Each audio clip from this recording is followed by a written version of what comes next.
Well, thanks for coming out, guys. We're excited. It was day one for us, first official day of practice.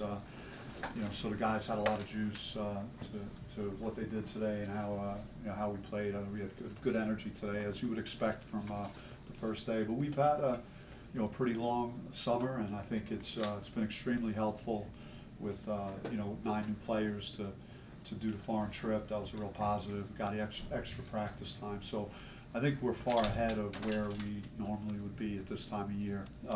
Not unusual. There's a couple of guys that have some minor stuff going on that were not participating today, but overall, I think it was a great start. Good first step today. I know, Bobby, your last couple of seasons have been your best defensive seasons since you arrived in MP. Maybe it's a little too early in the process, but how do you see this team makeup in terms of the defense? Defensively, good athleticism on the perimeter. Good length on the perimeter. Jemiah Neal and Frankie have been very good defensively.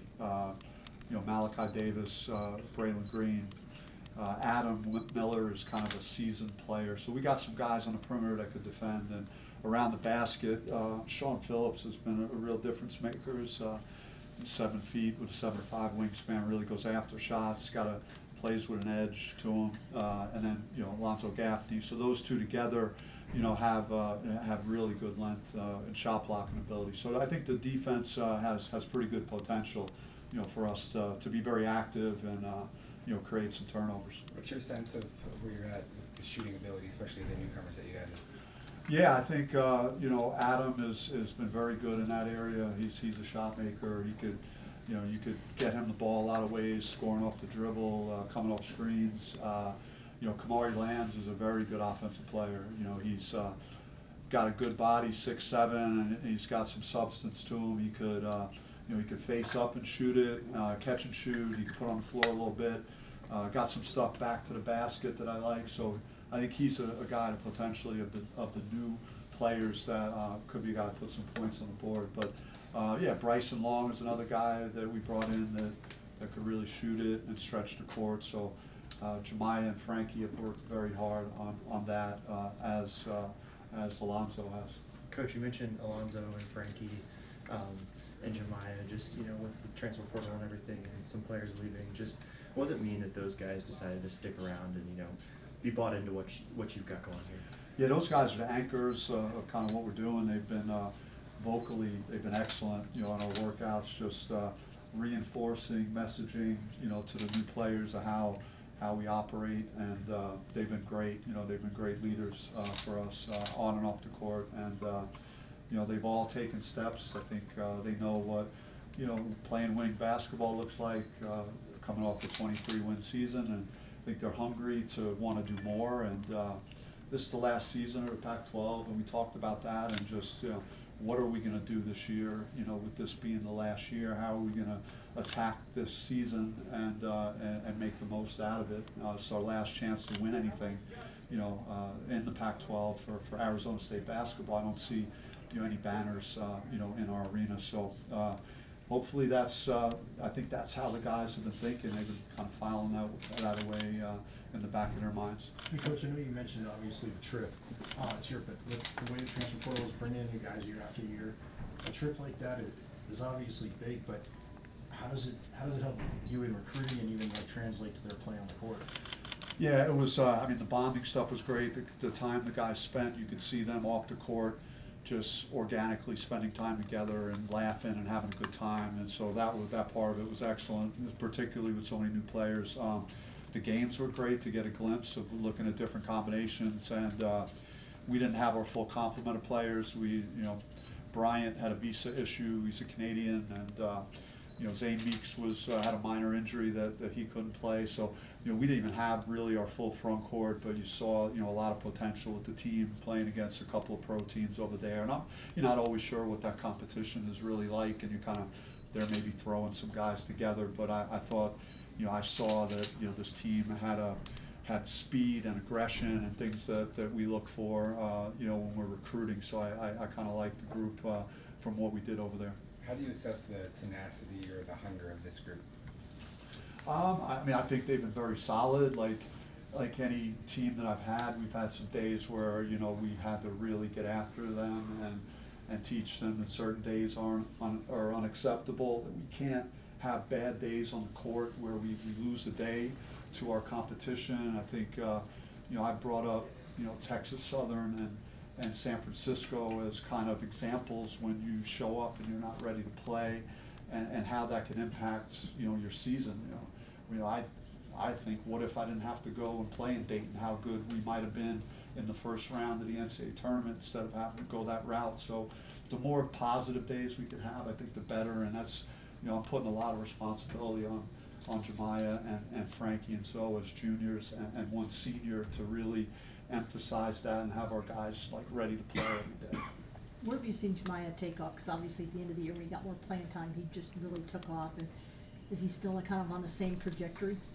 Yeah, he's. I think he built off of last year at the end, and he was cut out to do better early. He had the setback with the injury, and that put him behind some guys. We had some other guys playing really well up in New York, and he got caught in a numbers game, and he had a breakout at the end. We had some injuries down the stretch, and he took full advantage of it and played great basketball. And Jemiah's never really lacked confidence. I'm sure you'll notice that when you talk to him, but he believes in himself, and he's backing it up, and he's one of our best workers. He's getting in the gym on his own, and he's putting the time in. So I think he's really focused on trying to have a really good year. How unique of a skill set does Sean Phillips have in the bigs that you've had over the years? Sean is the most gifted front court guy that I've had, just naturally gifted. I mean, his story is amazing, what he's been through, what he's getting to this point. But he's got tremendous upside, and it's not gonna. You may not see it on the floor every night. He's still a work in progress. He's very young. He's our youngest player on our team, even though he's a sophomore. He's 19 years old. But he's just got great feet and good hands and touch, and he's so explosive. He's got a 7'5" wingspan. And, he's got a little bit of, like I touched on earlier, just a nasty edge. He's going to make some mistakes, and he's still learning how to play, but he's got a great future in front of him. Have you heard anything about Adam Miller's situation, the waiver, and where you are with him? No, we have not, and we're working on that, and that should be, executed shortly, and then we should know when the NCAA does decide on it. How about you personally? Were you able to get away for the summer at all? It was kind of a normal summer for me. I find my pockets of when I can escape for a few days. I went away a little bit in May before the portal closed, and from now on I'm gonna make sure I wait until the portal officially closes before I go anywhere, because I was driving my wife crazy, just wondering is there any shoe that's going to drop while I'm not around. So that would be the one adjustment I'll make to any future travel in the summer. But yeah, it was a great summer, and it's been refreshing really to come off a year where you feel like you're taking steps in the right direction again, and you feel rejuvenated, and then you have these new guys to work with. So it's always, as a coach, really cool. What are some of the finer details that you're working with Frankie on at this point? Well, I think Frankie's got to show great vocal leadership. He and I have to be connected. He has to be unbreakable. At the point guard position, man, you got to be, you got to be the heart and soul of the team. You got to fight. If you're struggling a little bit on offense, man, you got to figure out a way to will our team to win at that position, and trying to continue to reinforce, that communication with him. He's put a lot of work in on his shot. So he's got to trust that and shoot it with confidence, and so hopefully that'll be the next step for him, just proving that he can step in and make those kind of shots from distance. You guys have hung your hat on chemistry and toughness. Do you think it's going to be the calling card again this year?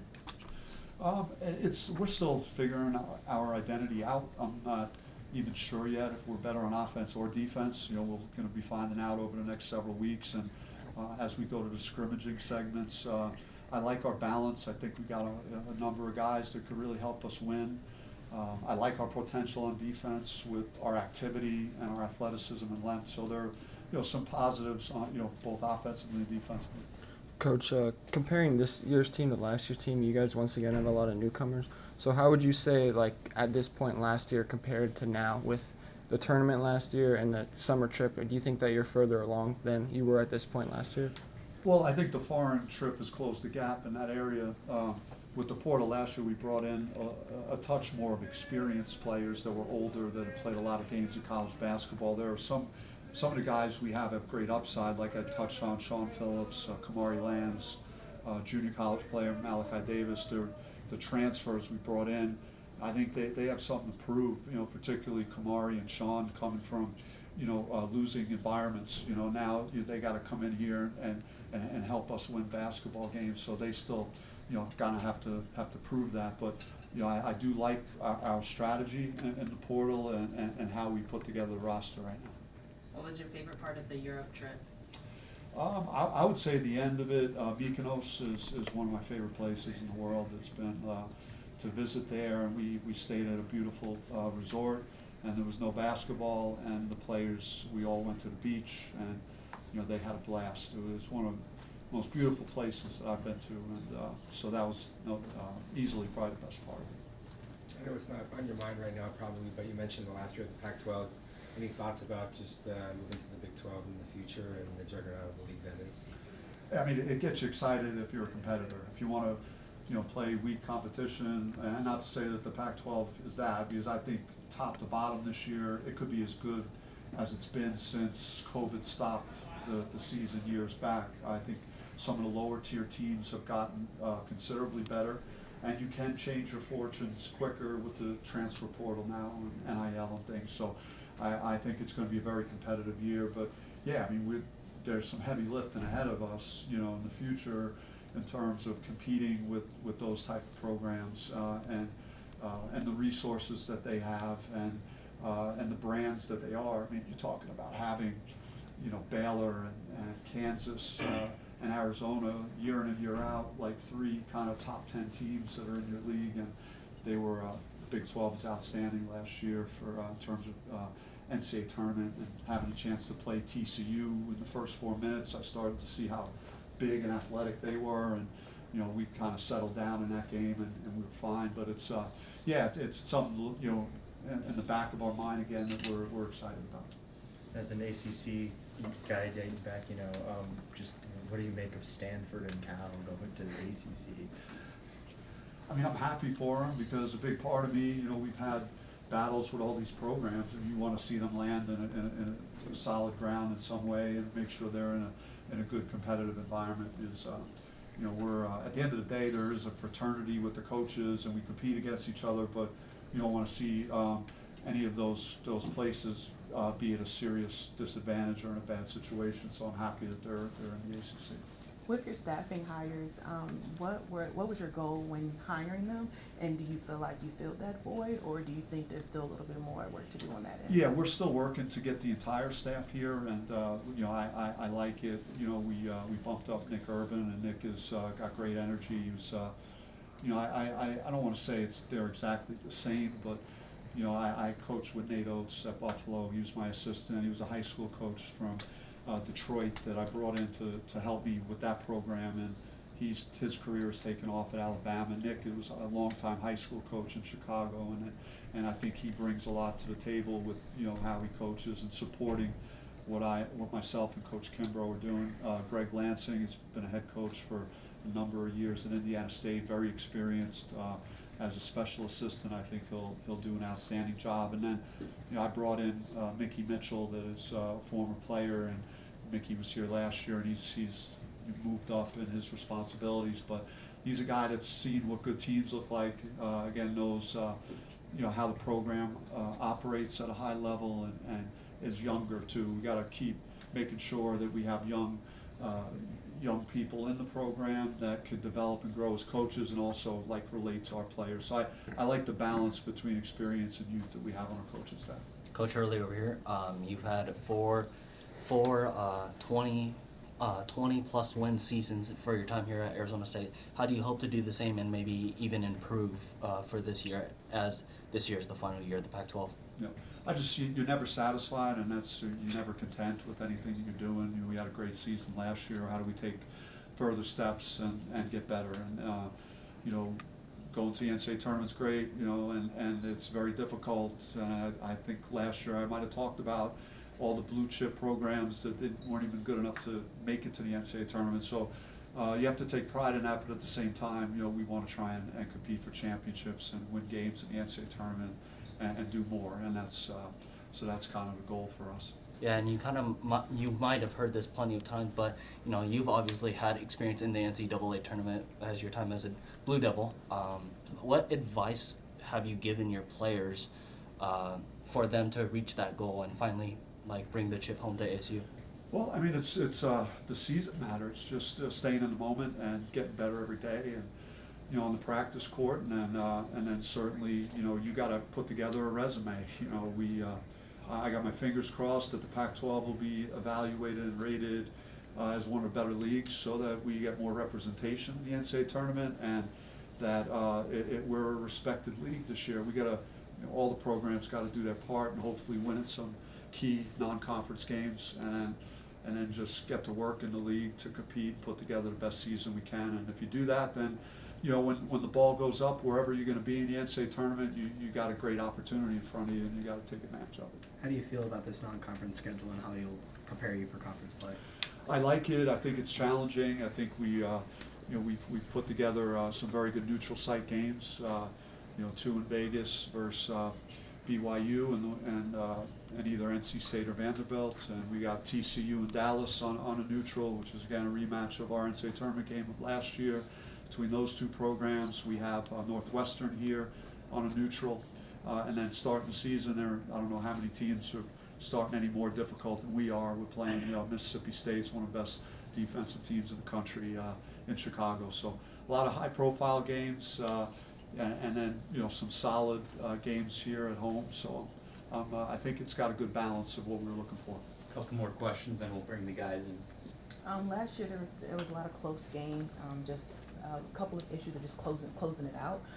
Over the off season, what are some things that you've seen from the guys that maybe, you know, someone is stepping up that could possibly be your closer, or just who do you think could really lead you to closing out those really tight games? Yeah, I mean, it's those games come down to very fractional margins of winning and losing, and you hope that, you know, you have your playmakers are prepared to step up in those moments, that you put them in the right positions to be successful, that, you know, we talk a lot about our conditioning and our fitness and how hard we work. So we want to be, you know, the most well-conditioned team. So in the last, you know, 5 minutes of a game, we could figure out a way to reach deeper and to have more in the tank and close those games out. And I think historically we've done a pretty good job in games of 5 or less. I'm not sure exactly how that shook out last year, but, you know, we talk about it. We'll do game situations quite a bit here over the next several weeks to give those guys those opportunities to figure out how to win in the late stages of the game.